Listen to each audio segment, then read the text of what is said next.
పక్కన పెట్టుకో ఫోటో వేసుకో అదే ఫోన్ చేసి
ముందరకోకండి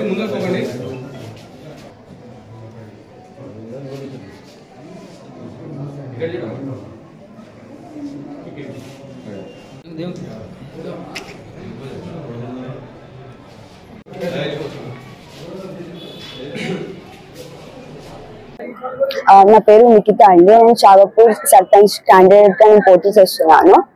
నేను ఎంబీబీఎస్ థర్డ్ ఇయర్ చదువుతున్నాను జిఎంసీ నాగర్కర్నూలులో. ఇక్కడ సర్పంచ్ రిజర్వేషన్ బీసీ మహిళకి రావడంతో నేను ఈ ఆపర్చునిటీని ఉపయోగించుకోవాలనుకుంటున్నాను. సో అందుకే నా గ్రామానికి ఏదో ఒక సేవ చేయాలని, ఏదో కృషి చేయాలనే తపనతోనే నేను ఇక్కడికి వస్తున్నానండి. పోటీ చేయాలనుకుంటున్నాను. ఇంకా నా ఆదర్శం చాలా మంది ఉన్నారు. దాంట్లో ఒకరు ఎమ్మెల్యే తూడి మేఘారెడ్డి గారు. ఆయన గ్రామానికి చేసిన అభివృద్ధి నన్ను చాలా ఇన్స్పైర్ చేసినాయి. ఇంకా మా పెద్దనాన్న గారు గోవింద్ గారు, ఈయన కూడా అసలు పదవి లేకుండా చాలా చాలా చేసిండ్రు గ్రామానికి, అందరికీ తెలిసే ఉంటది. ఆయన నుంచి నేను చాలా ఇన్స్పైర్ అయ్యి అయినా అనమాట. ఇంట్లోనే ఉంటున్నాను కాబట్టి ఇంట్లోనే చూస్తా ఏం చేస్తారు గ్రామానికి అని చెప్పేసి ఆయన నుంచి చాలా ఇన్స్పైర్ అవ్వడంతో నేను ఈ సర్పంచ్ గా పోటీ చేయడం జరిగింది. యువతను కూడా చాలా ఇన్స్పైర్ చేద్దాం అనుకుంటున్నా, వాళ్ళు రాజకీయాల్లో పాల్గొనాలని చెప్పేసి. సో నేను సర్పంచ్ గా నా విధులు నేను సక్రమంగా నిర్వర్తిస్తా. సో నన్ను నమ్మి నాకు ఓటేయండి. నా గ్రామ ప్రజలను నేను కోరుకుంటున్నాను. అదే